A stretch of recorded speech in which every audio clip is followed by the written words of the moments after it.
La última vez que tuvimos comunicación fue el sábado.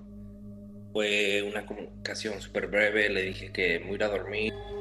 A propósito, han pasado 5 días desde la desaparición del auxiliar de vuelo Eric Fernando Gutiérrez.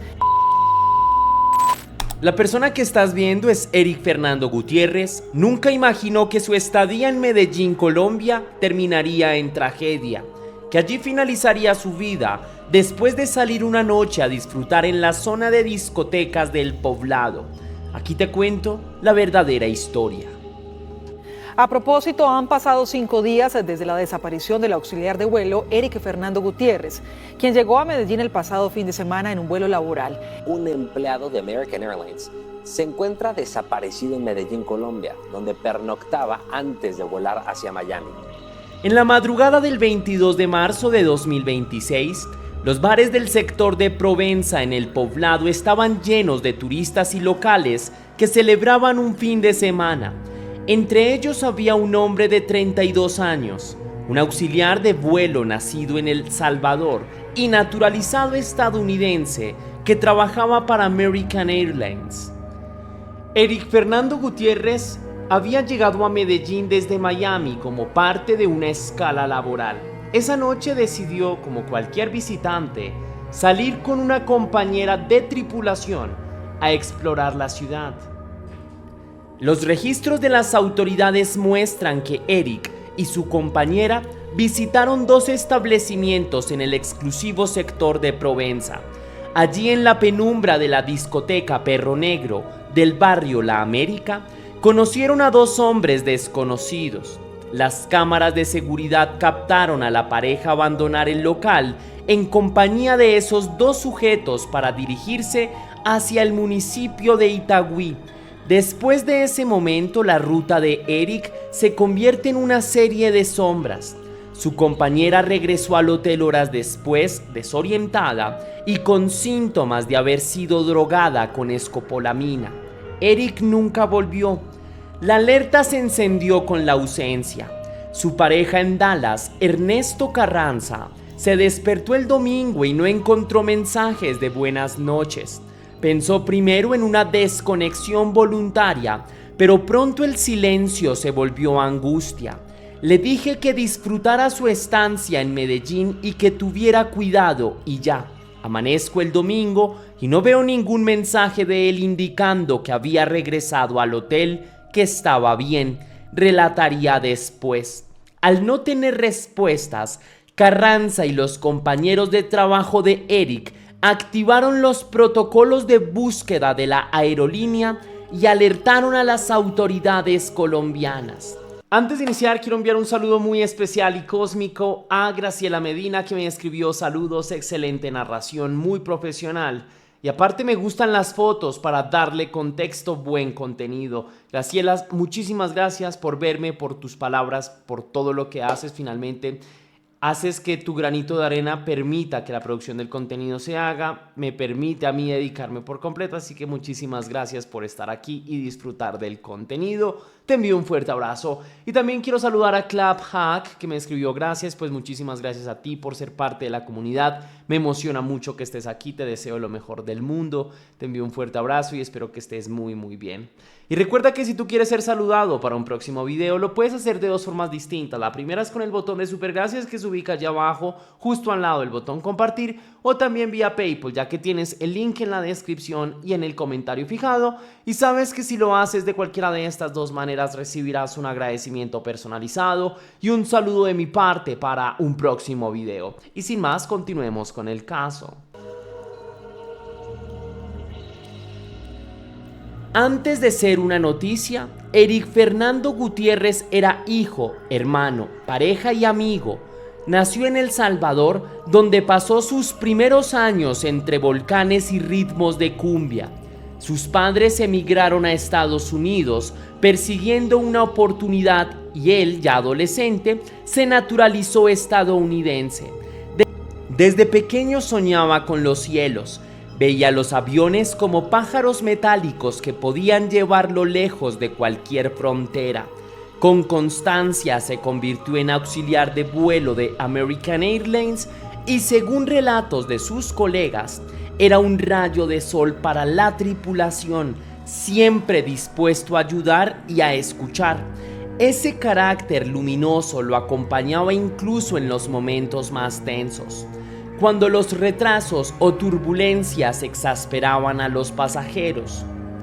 En Dallas conoció a Ernesto Carranza, un diseñador gráfico con quien entabló una relación estable. Llevaban 7 años juntos y compartían un apartamento lleno de plantas y fotos de viajes. Los amigos de ambos recuerdan cenas amenizadas con pupusas y música ranchera y un sueño compartido, ahorrar para comprar una casa. Eric también mantenía un fuerte vínculo con su madre y su hermano, a quienes visitaba con frecuencia en el barrio salvadoreño donde creció. Al planificar su itinerario laboral de marzo de 2026, supo que tendría una escala en Medellín, una ciudad que no conocía pero de la que había escuchado maravillas. Decidió quedarse un par de días libres para conocer la cultura, la gastronomía y la música paisa. Ernesto, prudente, le pidió que se cuidara y que no saliera solo. Eric prometió estar atento. No era ingenuo respecto a la inseguridad, pero creía en la hospitalidad que suele rodear a los viajeros.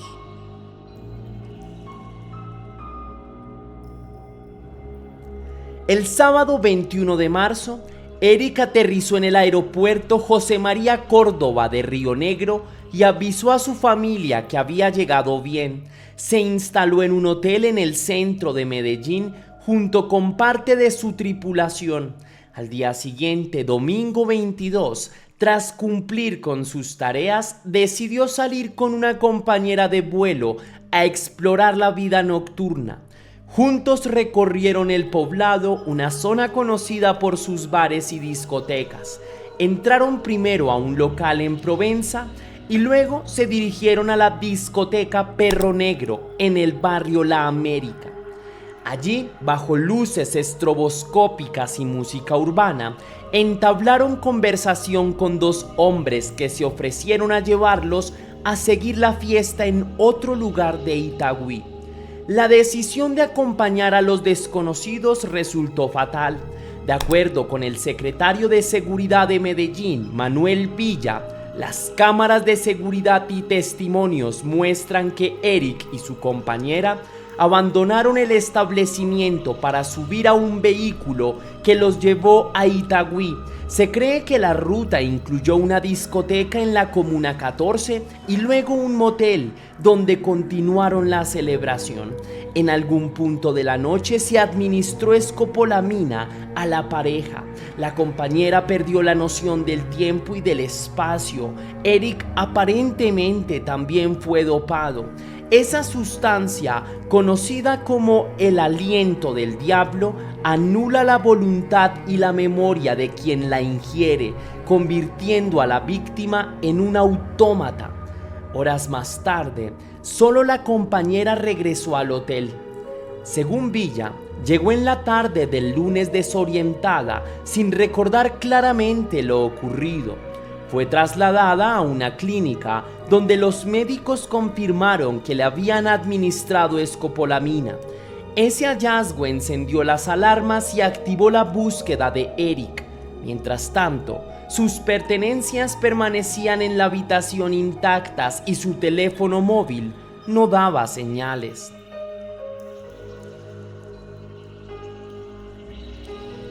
La última vez que tuvimos comunicación fue el sábado. Fue una comunicación súper breve. Le dije que me voy a ir a dormir, que disfrutes tu estancia en Medellín, ten cuidado y ya.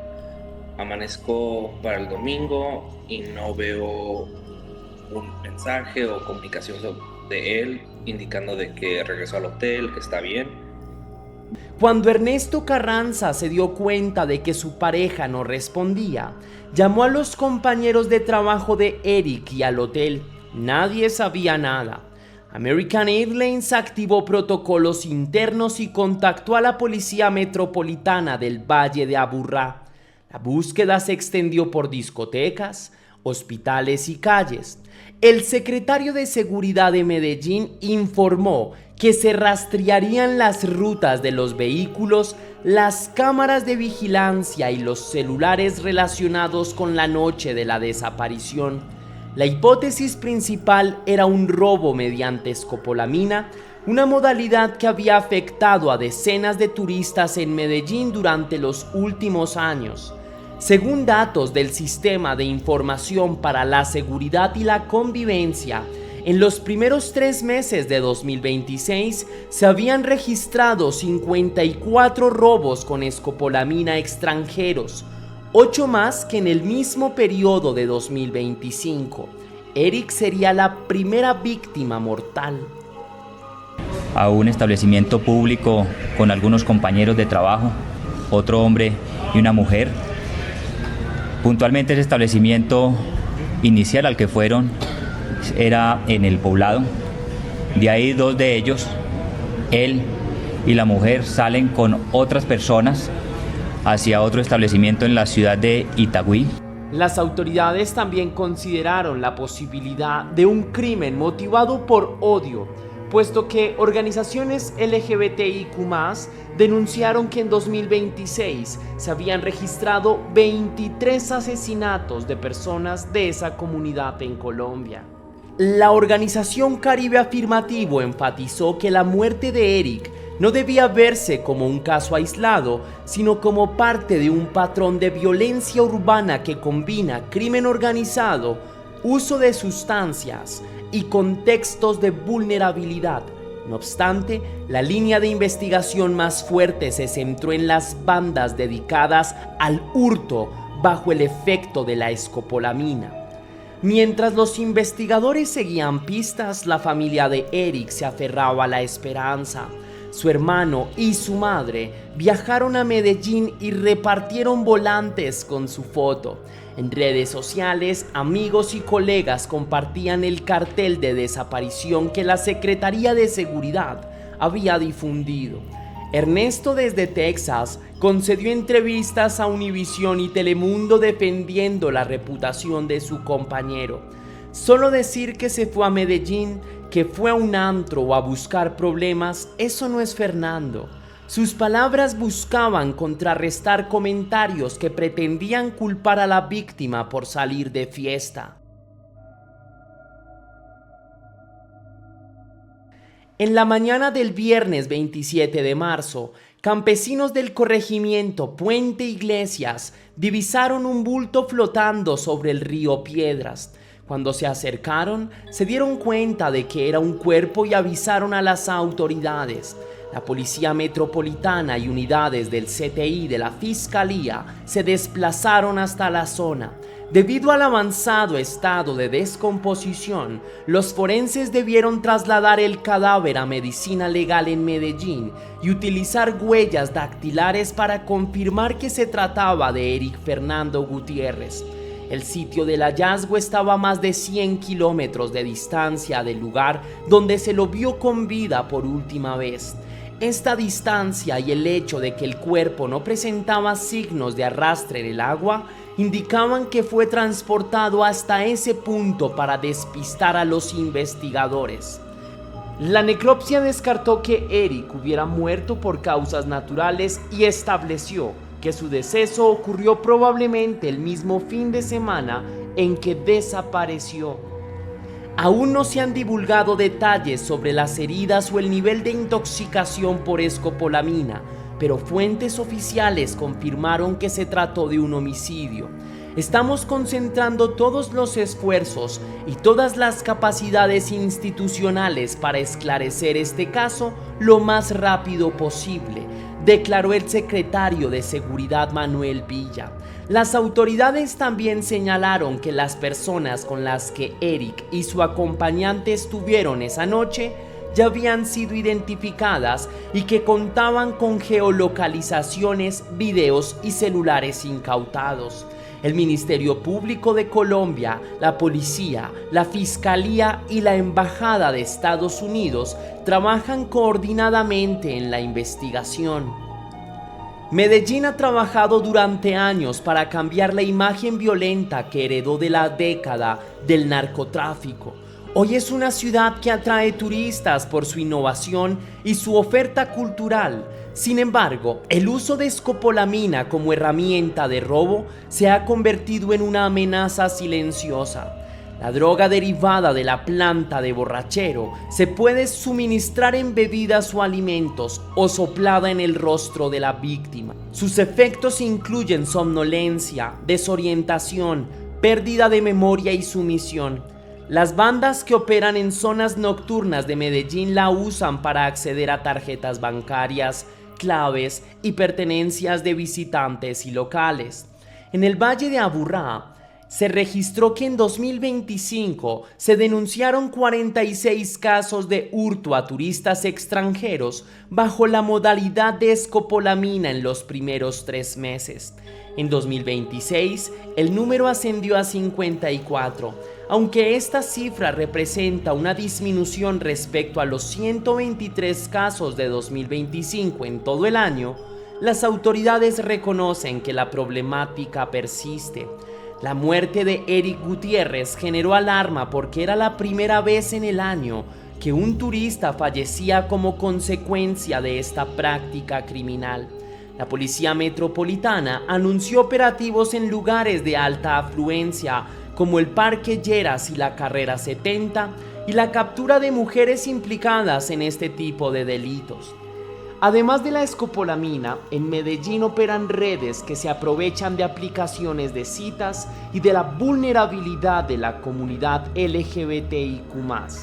En abril de 2025, el biólogo italiano Alessandro Coatti fue asesinado en Santa Marta tras ser drogado y robado por un hombre que conoció en una aplicación de citas. Su caso guardaba similitudes con el de Eric. Caribe Afirmativo denunció que estos crímenes reflejan una violencia sistemática contra hombres gays y bisexuales en la región y reclamó campañas de prevención y protección que adviertan a turistas y habitantes. Las autoridades locales respondieron que no tienen evidencia de un patrón dirigido exclusivamente a la población LGBTIQ+, pero insistieron en que todos los visitantes deben extremar precauciones.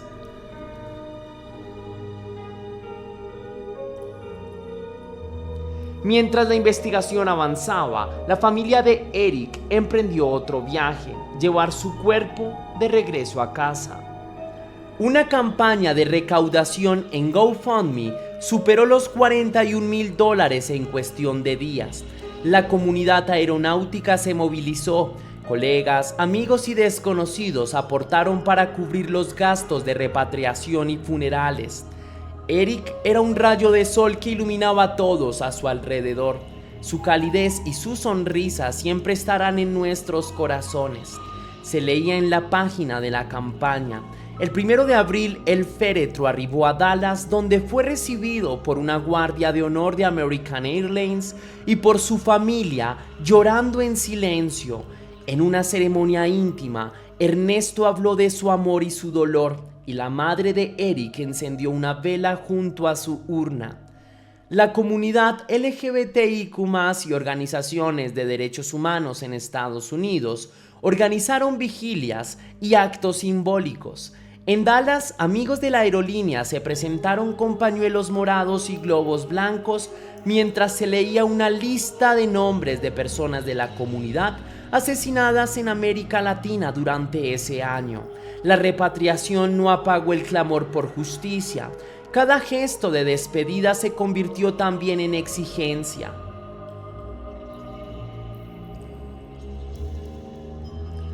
Durante los días que siguieron al hallazgo, surgieron múltiples versiones sobre lo que ocurrió en la madrugada del 23 de marzo. Algunos testigos afirmaron que un conductor de carro los llevó de la discoteca al motel y luego los dejó con el grupo desconocido. Ese conductor está bajo investigación por su posible complicidad. Otros dijeron haber visto a Eric en otro establecimiento de Itagüí antes de que se perdiera su rastro. Lo cierto es que los últimos movimientos registrados por geolocalización muestran que los implicados se desplazaron hacia el suroeste rumbo a Puente Iglesias, el lugar donde fue encontrado el cuerpo. La compañera de Eric, única sobreviviente del recorrido, ha sido entrevistada por la Fiscalía en condición de víctima.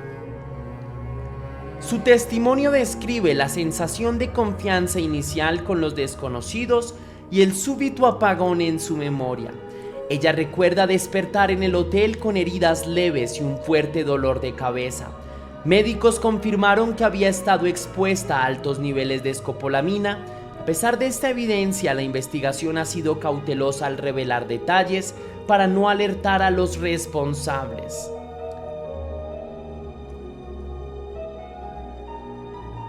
El equipo de investigadores intenta trazar un mapa exacto del recorrido de Eric desde su salida de Provenza hasta el río Piedras. Según Manuel Villa, se analizan cámaras de seguridad, peajes, antenas de telefonía y testimonios para determinar por qué se dirigieron al suroeste y qué vehículos participaron.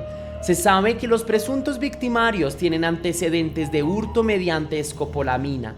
Una hipótesis plantea que, al quedar desorientados, Eric y su compañera fueron conducidos bajo engaño a ese tramo rural para poder despojarlos de sus pertenencias. Otra sugiere que los delincuentes pretendían cobrar rescate, pero al no lograrlo, optaron por desaparecer a la víctima. Los investigadores también indagan por qué el cuerpo fue arrojado al río en Puente Iglesias y no en otro lugar.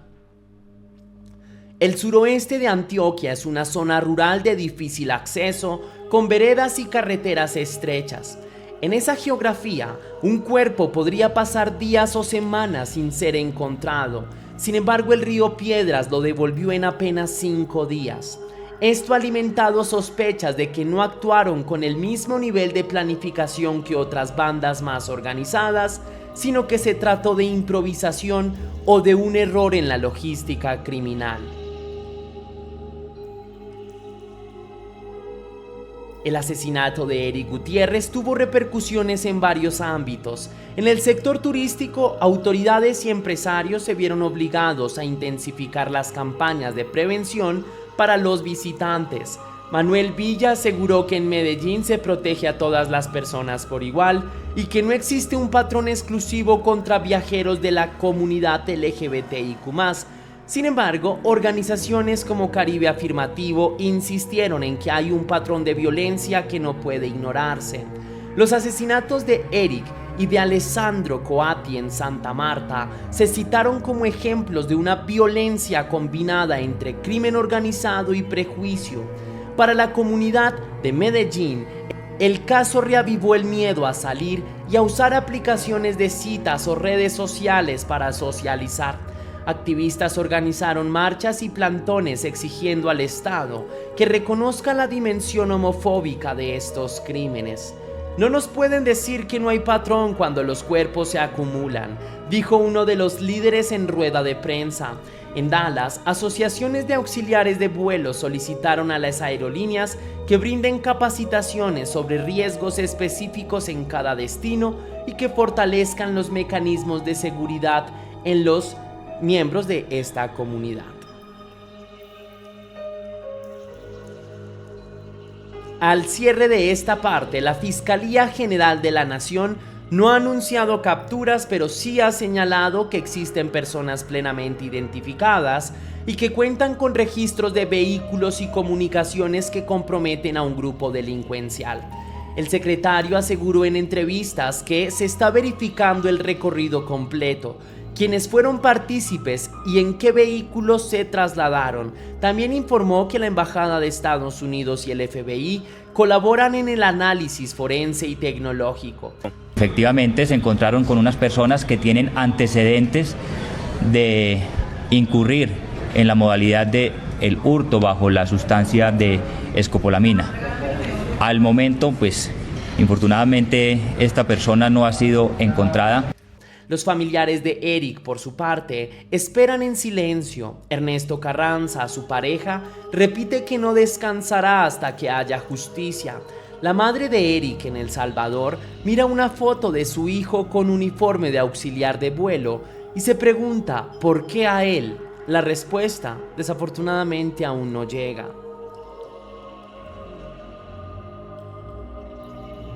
La historia de Eric no es un relámpago aislado en el cielo oscuro del turismo nocturno. Antes de que su cuerpo apareciera en el río Piedras, otro extranjero ya había sido víctima de una conspiración tan macabra como conocida. Alessandro Coatti, un biólogo italiano de 38 años que había trabajado en el Royal Society of Biology de Londres, viajaba por Sudamérica con la ilusión de combinar turismo y estudios de biodiversidad. Llegó a Santa Marta el 4 de abril de 2025, se instaló en un hotel del centro y pasó su primera tarde preguntando a los recepcionistas cómo llegar a Minca y al Parque Tayrona. El 5 de abril salió en un taxi. Al caer la noche, nunca regresó. Las primeras alarmas se encendieron 2 días después, cuando la policía encontró una maleta abandonada cerca del estadio Sierra Nevada. Dentro había una cabeza y unas manos humanas. Al día siguiente hallaron otras partes del cuerpo en un carrito de mercado bajo el puente La Platina y horas más tarde más restos en una bolsa junto al barrio Villa Betel. La brutalidad de la escena recordaba los ajusticiamientos de los narcos, pero pronto las autoridades descartaron la participación de grupos armados. No había amenazas ni antecedentes. Coatti era un científico apasionado que solo buscaba conocer aves y plantas. La investigación condujo a otra hipótesis. Una banda de ladrones había creado un perfil falso en Grindr, una aplicación de citas para atraerlo. Cuando Alessandro salió a encontrarse con la supuesta cita, lo drogaron, lo robaron y lo asesinaron. Luego desmembraron su cuerpo y lo esparcieron por distintos puntos de la ciudad para dificultar su identificación. Los forenses concluyeron que Coatti fue golpeado brutalmente antes de que lo cortaran en pedazos. 4 personas, 3 hombres y una mujer, fueron identificadas como sospechosas y en un edificio del barrio San José del Pando se encontraron rastros de su ADN y objetos personales. La reconstrucción de su recorrido reveló que había abandonado la zona turística del centro para dirigirse a ese sector periférico, un trayecto inusual para un viajero interesado en Minca. Las autoridades italianas y colombianas ofrecieron recompensas y la familia del científico clamó por justicia, pero al cierre de este capítulo los responsables seguían prófugos. En Italia las noticias describieron a Alessandro como un hombre gracioso, cálido e inteligente, amante del debate científico y de la naturaleza. Sus colegas recordaron su trabajo voluntario y su compromiso con la bioética. Su muerte dejó un vacío en la comunidad académica. En Colombia el caso generó indignación y miedo. La embajada italiana advirtió sobre la presencia de pandillas de escopolamina, grupos criminales que utilizan esta droga para aturdir a sus víctimas, saquear sus cuentas bancarias o llevarlas a lugares donde puedan matarlas sin dejar rastro de memoria.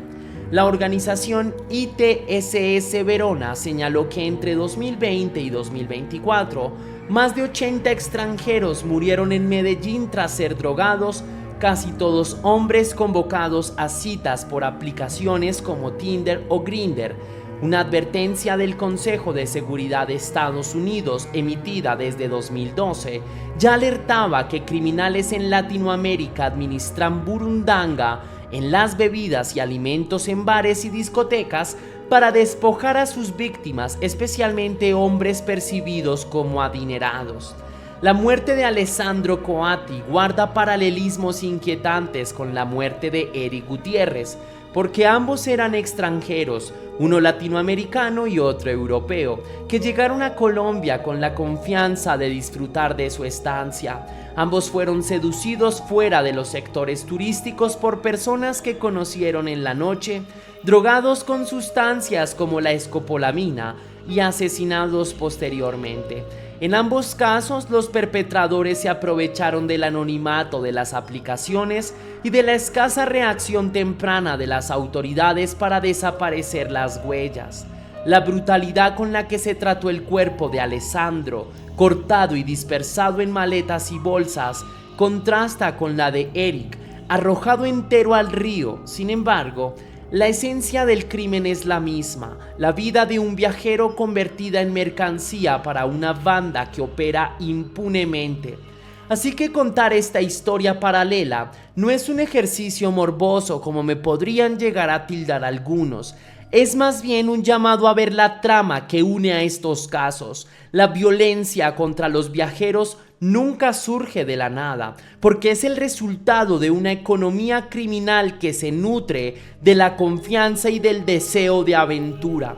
Mientras los responsables de la muerte de Alessandro Coatti siguen libres, su nombre se suma a la lista de extranjeros que vinieron a conocer la exuberancia del Caribe colombiano y encontraron su tumba en un callejón o en una maleta. La memoria de Alessandro será así un espejo que obliga a mirar la realidad que Eric Gutiérrez quiso ignorar en aquella noche en Medellín.